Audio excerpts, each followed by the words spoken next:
Guerra civil en la que se registraron algunos de los peores abusos de derechos humanos en la historia de América Latina. Complejo proceso que tomó 21 meses y que culminó con la histórica ceremonia en el castillo de Chapultepec, México, el 16 de enero de 1992, donde asistió. La guerra fue una farsa. Mataron más de 75,000 personas entre los dos bandos, incluyendo los 1,000 aquí del Mozote, y fue una farsa, como los acuerdos de paz.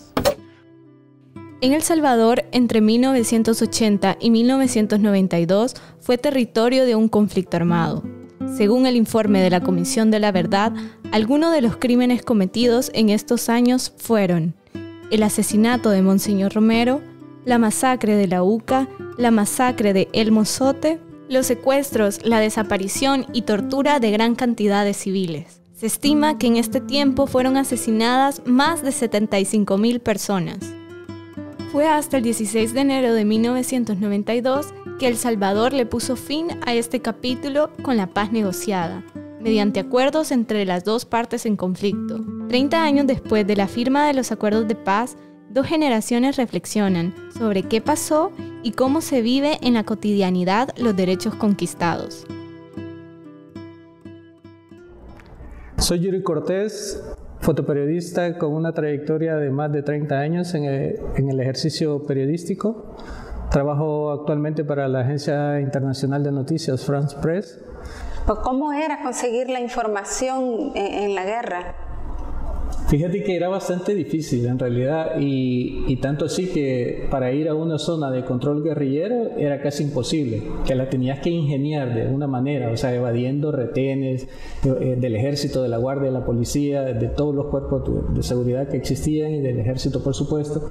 Entonces, si querías obtener una versión o si escuchabas que una masacre ocurrió, no tenías acceso al lugar. Y para poder llegar a eso tenías que arriesgar muchas veces la vida y eso significaba evadir los retenes, como digo, en las carreteras principales, en las carreteras secundarias, o corrías el riesgo de ser capturado al ser encontrado dentro de una zona de control guerrillero.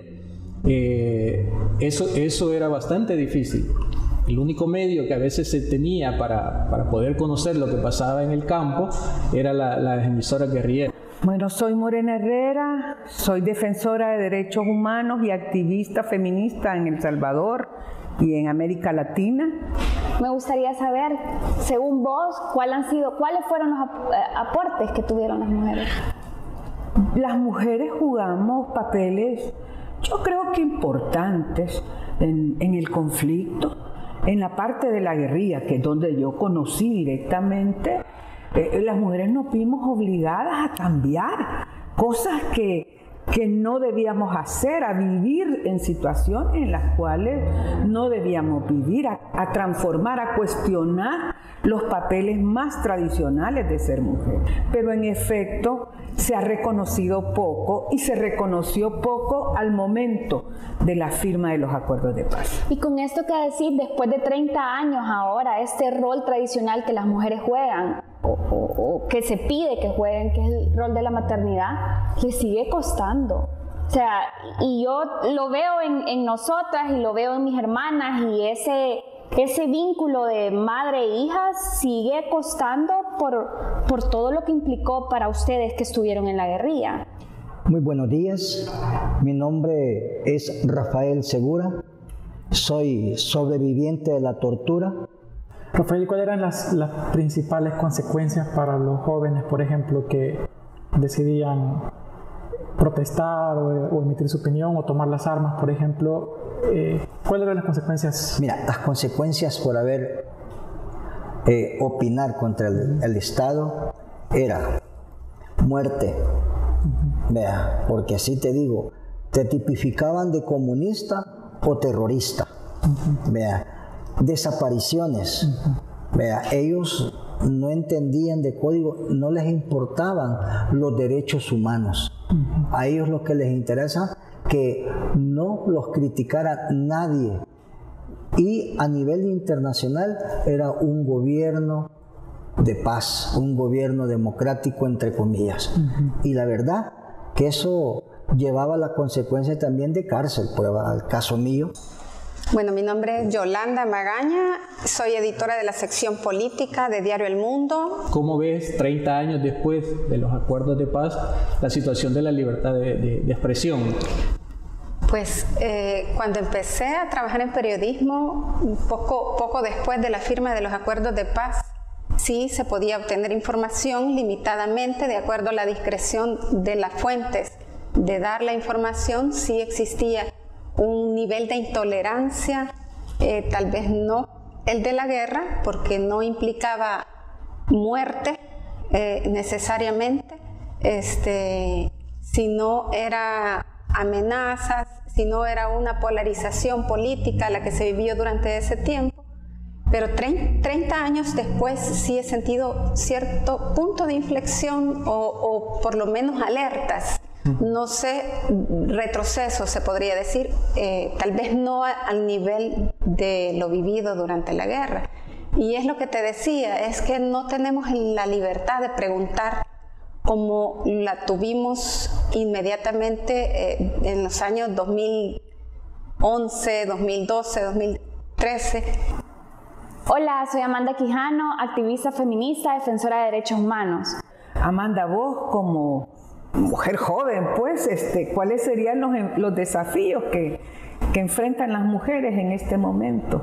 Yo creo que hay un montón de cosas, ¿vea? Y creo que es importante ahorita ver lo que para vos significa la palabra paz, que es el fin de la guerra, y lo que para mí significa paz, que es el hecho de que las instituciones sean transparentes, que garanticen la democracia, que garanticen los derechos conquistados. Hay una significación doble de la misma palabra. También que es importante reconocer que uno de los desafíos tiene que ver con el cuerpo de las mujeres, con el derecho a decidir de las mujeres, porque hubo también un retroceso a partir de esa firma de los acuerdos de paz y luego la penalización absoluta del aborto, que ahora estamos luchando y que ahora se ve también, y yo sigo reconociendo el aporte que han tenido las mujeres tras los acuerdos de paz, pero también después de eso. Hola, mi nombre es Wilson Sandoval, soy abogado y me dedico al tema de defensa de derechos humanos y combate a la corrupción. ¿Cómo tú ves ahorita, el emitir una opinión, contraria a la del Estado? Y lo que yo he visto en las comunicaciones del Estado, por ejemplo, del gobierno, es que si uno opina contrario a lo que piensan estos funcionarios o estos políticos o estos partidos políticos, casi que uno debería de ser suprimido, ¿no? Y pareciera con una lógica de amigo-enemigo. Pareciera que trata de suprimirse la pluralidad de ideas.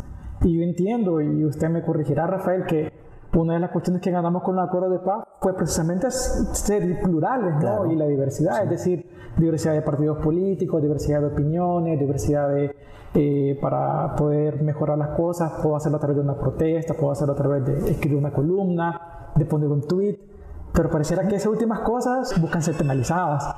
Entonces, esa es la situación que yo esa es la nueva represión, correcto, que el Estado está ejerciendo para los nuevos jóvenes. Claro. Vea. Y me da temor de que regresemos a lo que usted vivió, Rafael.